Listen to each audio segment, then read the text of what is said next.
Okay, I've spoken about video games once or twice on this channel before, but it's been a little while since the last time we touched upon the subject. Now, we've all played some of the most famous games out there. There'll be very few here that I'm 100% sure that you would have played or at the very least heard of. However, as we keep on going down this iceberg, we're going to find more and more less well-known video games, each being more obscure than the last. So brace yourself as each new challenger approaches and make sure to spam that subscribe button, because this is the most obscure video games iceberg explained. Up first we have Minecraft, and I'm gonna have to move fast on these first few because, like, if you don't know Minecraft, then I give up. You mine, and then you craft. Although technically, actually, you craft first and then you mine. But anyway, created by Mojang in 2011, this game is absolutely gargantuan and its popularity is only aided by its perseverance within the public eye. The game in its 10-year history has gone through changes, yes, but each time you think it's about to die, it proves once again that this game isn't a trend, it has staying power. On YouTube alone, we've had at least 2 or 3 eras of Minecraft content creators, and the game is worth billions. 2.5 billion to be precise, because that's how much Microsoft bought it for a couple of years ago. Yeah, I mean, again, best-selling game of all time. If you haven't heard of it, what are you doing on this video? I don't know how you found this. Player 2 has entered as we have GTA up next, perhaps the most popular game series of all time. This series is so popular that its most recent game came out almost a decade ago and it's still going strong. GTA 5 has been out on 3 generations of console and was released less than 2 years after Minecraft dropped. That is incredible. Again, this is an enormous game series that you should have at least heard of. It's iconic within gaming culture, but has been criticised for its love of violence, because with each game within the GTA series that Rockstar releases, each one is revolutionary for their time, but also each more violent and over the line than the last. Each is also seen as more complete, offensive, and for the most part, better than the last. Everyone knows it, it's a quintessential video game franchise. I'm going to move on. Let's move down this iceberg fast, because whilst I could spend an hour talking about Just Dance and COD, I'm going to level with you, I can't really be bothered. Instead, let's go a little bit deeper and talk about Life is Strange, which is up on the gamer tier of the iceberg. So in the slight chance that you might not know about Life is Strange, it was an episodic choice-based game developed by Square Enix, with each episode being released across 2015. Now, this game took inspiration from Telltale Games' Monster Hits, but the game had a big advantage over many of Telltale's games that dropped around the same time, which was that Life is Strange only needed 1 season, and so your choices mattered. Until they potentially didn't, depending on how you played. The game follows Max, an 18-year-old photography student, and how she discovers that she can rewind time, as well as what she does with those powers. Who will she mess with? How will she make it out of sticky situations? And how will she solve the mystery of the missing Rachel Amber? The game was one of the top 100 selling games of 2016 on Steam and sold at least 3 million copies as of May 2017. Obviously 4 years later that figure would be much higher now, but I definitely recommend it in the small chance that you haven't played it yet, because it is very, very good. Let's talk about the Just Cause series, which began back in 2006 and currently has 4 games under its belt. This is yet another Square Enix game and follows Rico Rodriguez, a secret agent who travels around the world toppling dictators and blowing up as and when he feels like it. By June 2018, just before Just Cause 4 dropped, the series had sold 15 million copies worldwide within its first 3 games. Obviously, with the release of Just Cause 4, this figure would be jumping up quite a bit.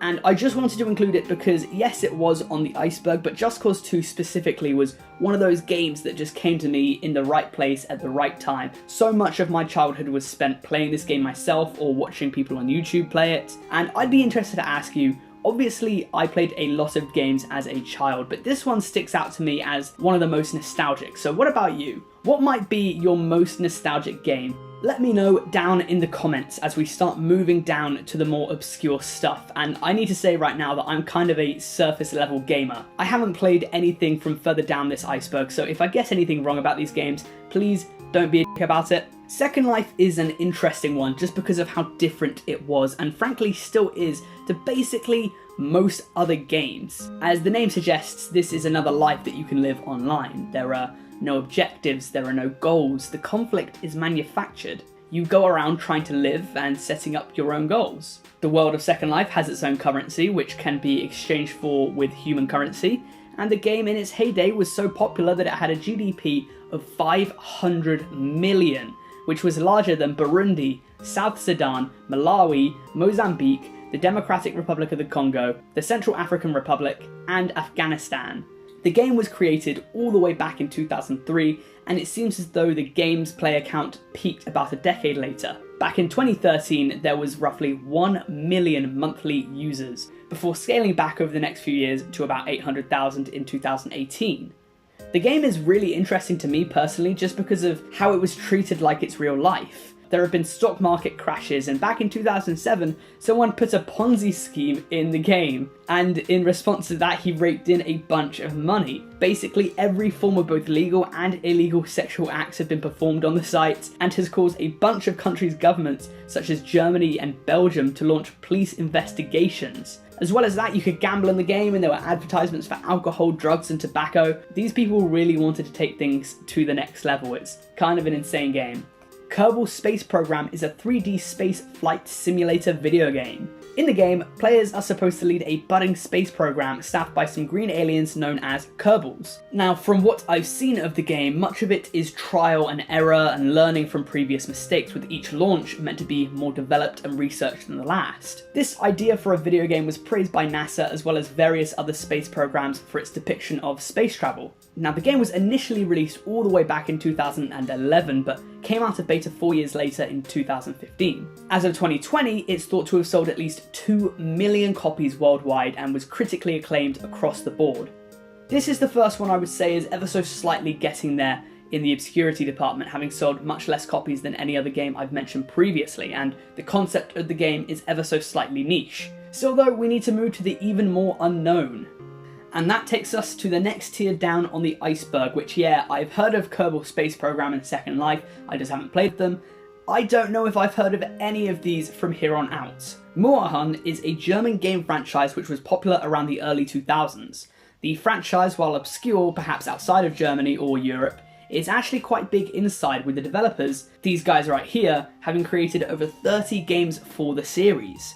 Most of the games were shoot-em-ups, something similar to like Duck Hunt or something, but some of them strayed into new territory, with the franchise also being home to numerous racing games, with Muahan Kart being some of the franchise's most popular games. As well as this, Muahan is home to a couple jump and runs and various other genres of video game. These games seem to be mostly simplistic, but based on what I've seen online, tend to be a large part of some people's childhoods. Captain Blood is a 1988 French game first released on the Atari ST. Now, I could pretend to say I know what's going on here, but I'll just play a few seconds of audio from this game and you can probably guess just about how much I actually know about it.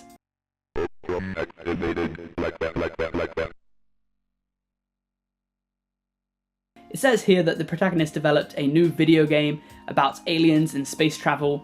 While testing for the first time his new project, he becomes warped inside the spaceship of the very game that he had designed.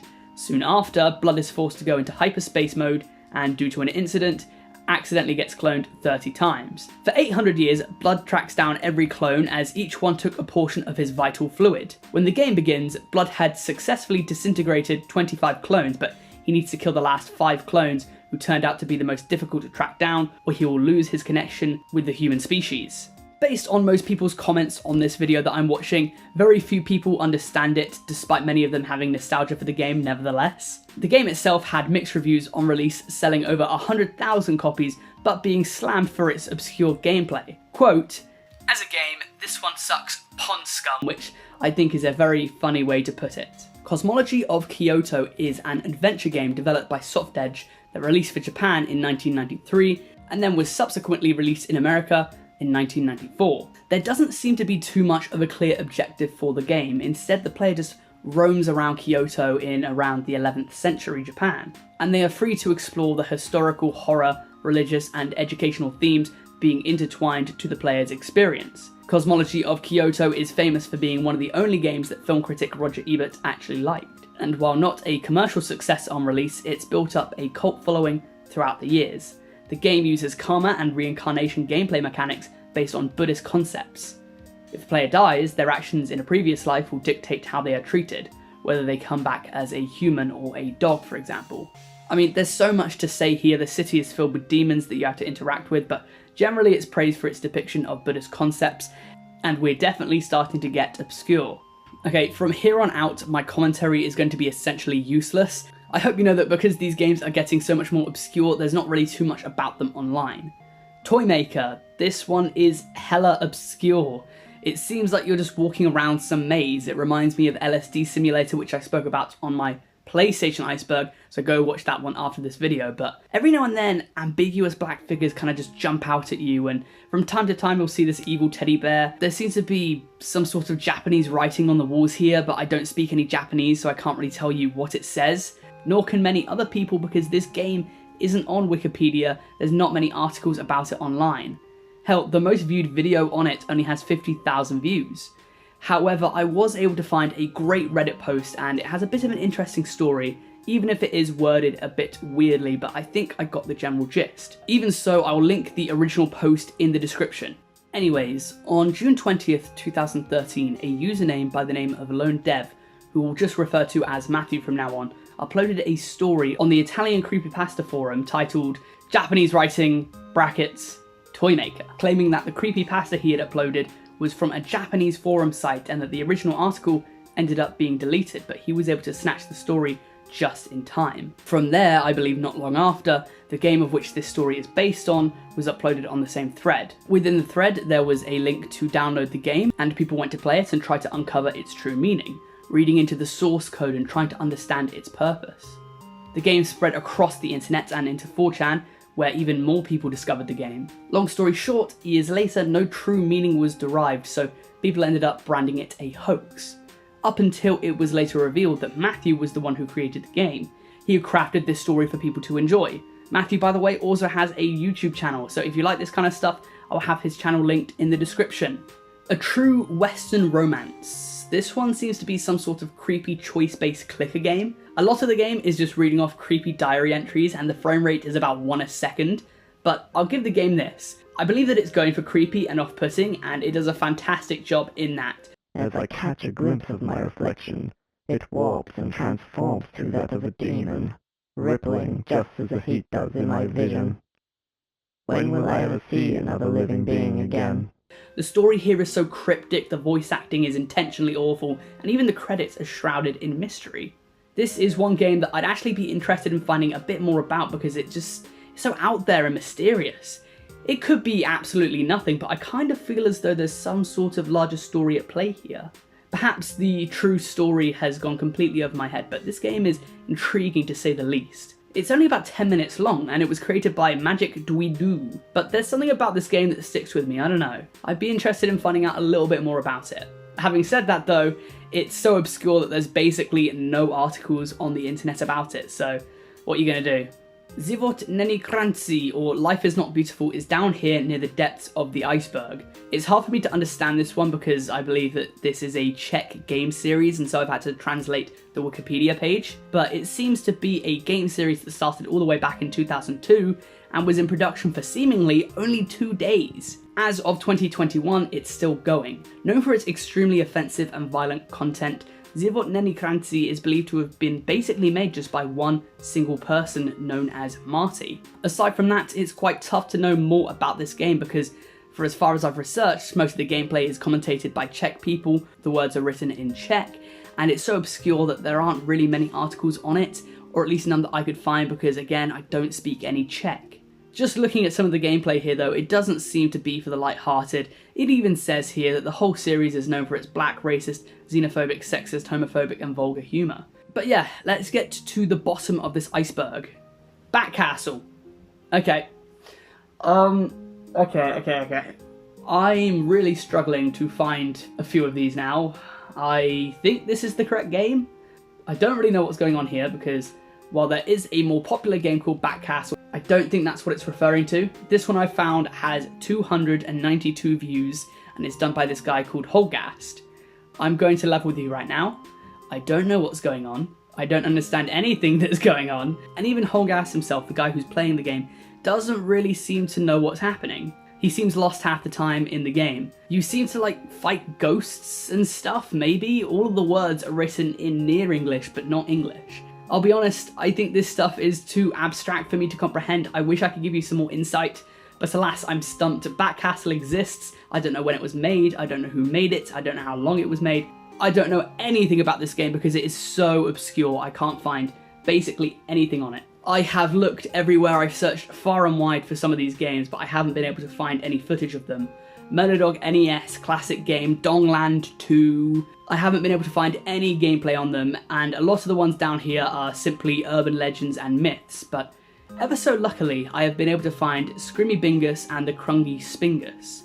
And I was surprised that this was so far down the list. I mean, everyone knows Scrimmy B and Crungy S, right? Like, I used to play it all the time as a child, you know. You find the Bingus, you look for it, you search for it, and then eventually you get the Bingus. I mean, in my opinion at least, this game should go before Minecraft, because I don't think I know anyone who doesn't know or has never played Scream Bingus and the Crungy Spingus. You know what, if you've never played this game, get off this video now, you're not cool enough. This was an essential childhood classic, and it's only for cool kids, so get off this video. The Screamy Bingus and the Crungy Spingus is, you know, it's childhood material, so get off this video if you've never seen it. Anyways, I apologise that I couldn't find too many of them at the bottom of the iceberg. Some of these just got too obscure for me, but if you like the cut of my mustard in this video, please do subscribe. There is no financial transaction required, and it would really help me out. Go join the FoxAkimbo Discord and follow me on all of my socials, that's Twitter, Instagram and Twitch. These will all be linked in the description, as will the link to my Patreon, which you should go and support. Shout out to my current patrons, Cage101 and Chris M. You guys are the best. Send iceberg charts to foxakimbo@gmail.com for a chance to be shouted out in a future video. And speaking of which, this iceberg was made by the Meme Master Gaster back 4 years ago. This is one of the earliest iceberg charts I've ever found, so if you're out there somewhere, Meme Master Gaster, shout out to you. Finally, please let me know down in the comments what you'd like to see me do next, as I'm only 54 videos in and I'm already out of ideas. Thank you for watching.